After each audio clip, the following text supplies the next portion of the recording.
मेरी ऊर्जा के स्रोत प्यारे बच्चों, सदा खुश रहो, सफलता तुम्हारे कदम चुमे। आज की वीडियो में मैं आपको एब्सर्ड नाटक, असंगत नाटक का अर्थ, विकास और उसकी विशेषताएं बताने जा रही हूँ। अंत तक देखिएगा वीडियो को। पसंद आए तो लाइक कीजिएगा, शेयर कीजिएगा और आपके सुझाव, आपकी प्रॉब्लम, आपकी समस्याएं कमेंट्स में जरूर लिखिए, जिससे कि मैं उसके अनुरूप अपने आप में सुधार कर सकूं और आपकी समस्याओं का समाधान कर सकूं। तो चलिए शुरू करते हैं असंगत नाटक। असंगत नाटक से पहले मैं आपको ये बता दूं कि नाटक, हिंदी जो नाटक है वो आधुनिक युग की देन है। इससे पहले जो नाटक लिखे जाते थे वो या तो संस्कृत नाटकों के अनुवाद हुआ करते थे या नाट्य काव्य हुआ करते थे। लेकिन हिंदी भाषा में हिंदी नाटक का प्रादुर्भाव भारतीय युग से ही देखने को मिलता है और उसका चरम विकास हमें प्रसाद युग में देखने को मिलता है। प्रसादोत्तर नाटक में असंगत नाटक की एक परंपरा भी हमको देखने को मिली।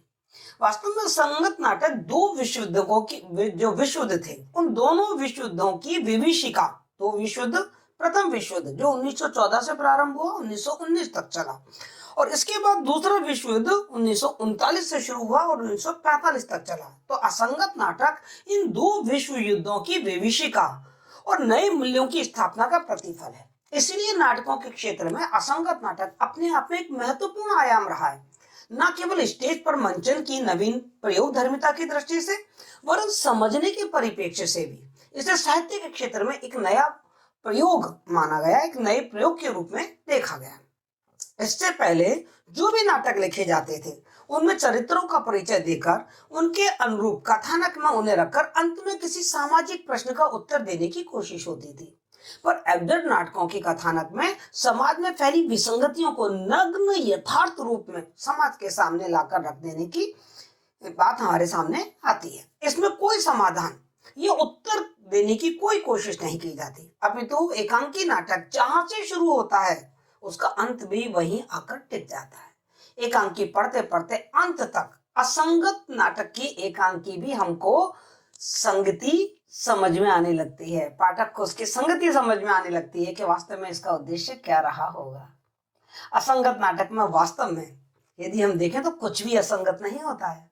वास्तव में होता यह है केवल इतना कि जिसे एक व्यक्ति संगत समझता है, सही समझता है, उद्देश्यपूर्ण समझता है, वही दूसरे के लिए असंगत है, अजीब है, अटपटा है। इसीलिए असंगत एकांकी में सभी पाठकों को खुली छूट होती है कि वे अपने हिसाब से उस एकांकी का कुछ और अर्थ ले सकते हैं। जरूरी नहीं है कि लेखक जिस उद्देश्य के साथ, जिस भाव के साथ, जिस निहितार्थ के साथ वह एकांकी लिख रहा है वही अर्थ श्रोता और दर्शक भी ग्रहण करें। आइए देखते हैं असंगत एकांकी का क्या अर्थ है और विद्वानों ने इसको किस तरीके से परिभाषित किया है। असंगत अर्थात एब्सर्ड नाटक।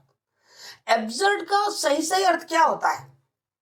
इंग्लिश का जो शब्द है एब्सर्ड, उसका हिंदी में कई पर्याय हमको देखने को मिलते हैं। विवेकहीन, बेतुका, अप्रासंगिक, उद्देश्यहीन, असंगत, बेढंगा, हास्यास्पद, निरर्थक, विसंगत, ये सारे शब्द हैं जो एब्सर्ड शब्द के लिए हिंदी में काम में लिए जाते हैं। लेकिन यदि गहराई से देखें ना तो एब्सर्ड शब्द अपने आप में ही एक अलग आंच, एक अलग भाव लिए हुए है जो इन सब शब्दों में उतरता नहीं है। मतलब मैं यदि आगे के शब्द में कहूं तो हर शब्द अपने पीछे एक पूरा संस्कार, एक पूरी संस्कृति, एक पूरा इतिहास लिए हुए होता है और एब्सर्ड शब्द वही शब्द है। अंग्रेजी के इस एब्सर्ड नाटक का ही हिंदी रूपांतर में जब किया गया तो उस नाटक को हमने असंगत नाटक या विसंगति बोधक नाटक कहा। विसंगति बोध का अर्थ क्या है? विसंगति बोध का अर्थ है कि मानव जीवन निरुद्देश्य और अर्थहीन होता जा रहा है। इस प्रकार विसंगत नाटक वो हुआ जो मानव जीवन की निरुद्देश्यता और उसकी अर्थहीनता को दिखाए। इस प्रकार हम असंगत एकांकी को अलग अलग शब्दों में, अलग अलग विद्वानों के रूप में उसकी परिभाषाएं देखते हैं कि विद्वानों ने उसकी परिभाषा कैसे की है। कुछ लोग कहते हैं कि असंगत नाटक जीवन को देखने, जानने और परखने का एक विशेष दृष्टिकोण है जो निरर्थक जीवन के विसंगत पूर्ण मूल्य प्रस्तुत करता है। कुछ अन्य लोगों का कहना है कि असंगत नाटक एकांकी नाटक का ऐसा प्रकार है जो अतार्किक, अर्थहीन, सोच समझकर भ्रामक कार्यों और संवादों के प्रयोग द्वारा मानव जीवन में निहित असंगतता को चित्रित करता है। असंगत नाटक नाटक का एक ऐसा रूप है जिसका अतार्किक कथानक, उद्देश्यहीन, भ्रमपूर्ण स्थितियों और असंबद्ध, आवृत्ति मूलक, अर्थहीन संवादों के माध्यम से मानव अस्तित्व की असंगतता पर बल देता है। कुमार राहुल के अनुसार पश्चिम में असंगत नाटकों की परिभाषा द्वितीय विश्व युद्ध से उपजी विसंगतियों ने रची, वहीं पूर्व में इसकी बड़ी वजह बेरोजगारी, गैर बराबरी और समाजवाद के उदय से उपजी सामाजिक संरचना रही। इन परिभाषाओं से हमें यह तो समझ में आ जाता है कि जो विसंगत नाटक है वो समाज में वर्तमान समय में व्यक्ति के होने पर ही प्रश्न चिन्ह खड़ा हो गया है कि उसका होना कि उद्देश्य क्या है, वो जी क्यों रहा है। यदि पश्चिम में हम ये देखें तो हम देख रहे हैं कि दो महायुद्ध हो चुके थे, विशेषकर द्वितीय विश्व युद्ध के बाद जो परमाणु बम का प्रयोग किया गया जापान के नागासाकी और हिरोशिमा पे, उससे जो जनमानस था उसमें एक जबरदस्त आतंक, संत्रास भर गया था।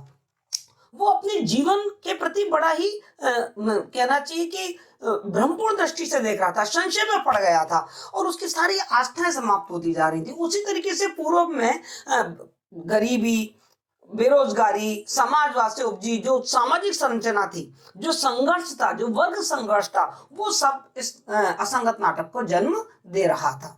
असंगत एकांकी का जन्म एवं विकास के बारे में यदि हम देखें तो द्वितीय विश्व युद्ध के बाद यूरोप में अस्तित्ववादी दर्शन के विकास के साथ ही नाटक के क्षेत्र में विसंगतिवाद का जन्म हुआ ना। अल्वेयर कामू को एब्सर्ड नाटक का दार्शनिक माना गया है और काफा के प्रसिद्ध उपन्यास द ट्रायल के नाट्य रूपांतर से विसंगत नाटकों का विकास माना जाता है। प्रथम विश्व युद्ध की विभीषिका, विशेषकर द्वितीय विश्व युद्ध के पश्चात हुए महाविनाश के कारण लोगों के अंदर गहरी निराशा और अंधकार आ गया। यह महसूस किया जाने लगा कि जीवन अपने अंतस में एक निरर्थकता समेटे हुए है, जिसे मनुष्य अब तक यंत्रवत जीता आ रहा है। लोगों के पास जीने की कोई खास वजह नहीं है। उनकी आंतरिक स्थिति और बाह्य यथार्थ में जबरदस्त अंतर है।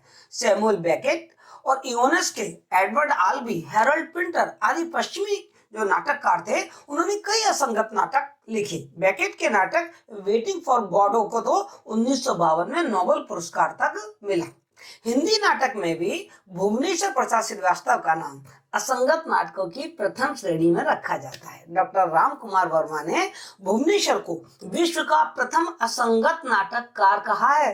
प्रसिद्ध कवि, आलोचक और नाट्य चिंतक नंद किशोर आचार्य के अनुसार भुवनेश्वर द्वारा लिखित तांबे का कीड़ा भारत का ही नहीं, अंग्रेजी और अन्य विदेशी भाषाओं में भी लिखा गया पहला एब्सर्ड नाटक है।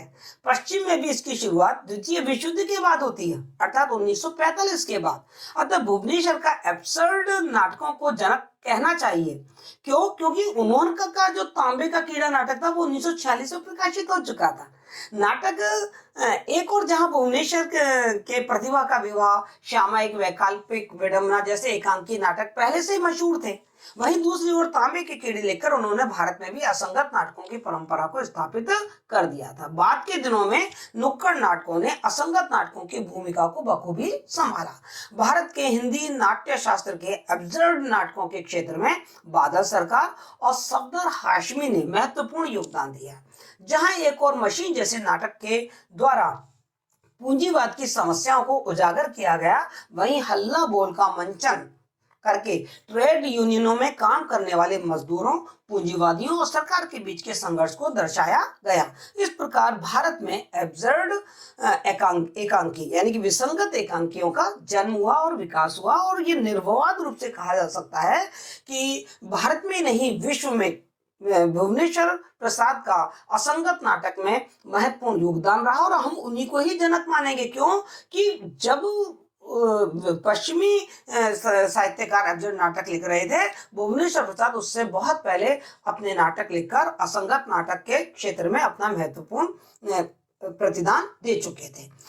असंगत एकांकी नाटक की विशेषताएं क्या हैं? हम किस नाटक को असंगत नाटक कहते हैं? तो जो हमने ऊपर परिभाषाएं देखी, जो हमने उसका अर्थ देखा और जो हमने परिस्थितियां देखी कि किन परिस्थितियों में असंगत नाटक का जन्म हुआ, उन सारी परिस्थितियों के आधार पर हम असंगत नाटक एकांकी की कुछ विशेषताएं इस प्रकार देख सकते हैं। सबसे पहली चीज जो हमें इसमें देखने को मिलती है वो है कि प्रथम दृष्टि में सुसंगत और तर्कपूर्ण कथानक का अभाव होता है। असंगत नाटकों का जो कथ्य होता है वो बहुत ही सूक्ष्म होता है। कथ्य में कोई क्रमबद्धता, कोई तार्किकता हमें दिखाई नहीं देती। जीवन की विद्रूपता और विकृतियों को ही कथा सूत्र का आधार बना दिया जाता है। दूसरे विश्व युद्ध के बाद पैदा संतरास और भय का चित्रण इन असंगत नाटकों में हमें खूब देखने को मिलता है। जैसा हमने ऊपर देखा कि पश्चिमी विद्वानों के जो असंगत नाटक है उनमें हमें द्वितीय विश्व युद्ध के बाद पैदा जो भय है, जो संचय है, जो संतरास है, जो अनास्था है, उसका चित्रण देखने को मिलता है। तो वही पूरब में हम उनकी गरीबी, बेरोजगारी, उनका शोषण, ये सब कुछ देखते हैं। असंगत नाटक व्यक्ति के बाह्य यथार्थ की अपेक्षा भीतरी यथार्थ को अधिक व्यक्त करता है। मध्यम वर्ग की नैतिक और सामाजिक दुविधा और द्वंद्व का इसमें चित्रण बड़े विस्तार मतलब गहराई के साथ किया जाता है। इसमें विसंगतियों, विडंबनाओं का, अजीबोगरीब और अनर्गल कार्यों का चित्रण अधिक रहता है। असंगत नाटक में प्रतीकों और संकेतों के माध्यम से नाटक के उद्देश्य और संवेदनाओं को चित्रित किया जाता है। असंगत नाटक में एक ऐसे समाज का चित्रण जहां आज का व्यक्ति गहरे अस्तित्वगत और नैतिक संकट से जूझ रहा है तथा वह जन्म से लेकर मृत्यु तक के कालखंड को जबरदस्ती जी रहा है, इस भाव का, इस परिस्थिति का चित्रण हमें मिलता है। इसका प्रमुख जो उद्देश्य होता है वो मनुष्य के अनिश्चित और संकटग्रस्त जीवन तथा विनाश के भय से ग्रस्त उसकी चेतना के प्रति सहानुभूति और संवेदना उत्पन्न करना है कि आज का व्यक्ति कितना संकटग्रस्त होकर और किस तरीके से अनिश्चित जीवन जी रहा है। व्यक्ति उस व्यक्ति के प्रति संवेदना और सहानुभूति पैदा करना ही असंगत नाटक का प्रमुख उद्देश्य माना गया है। पारिवारिक और सामाजिक जीवन में क्षीण होती स्वाभाविकता और आत्मीयता का नग्न चित्रण है कि अब परिवार में, समाज में वो प्रेम, वो मानवीय मूल्य अब नहीं रह गए हैं। असंगत नाटकों के चरित्र असामान्य प्रतीत होते हैं।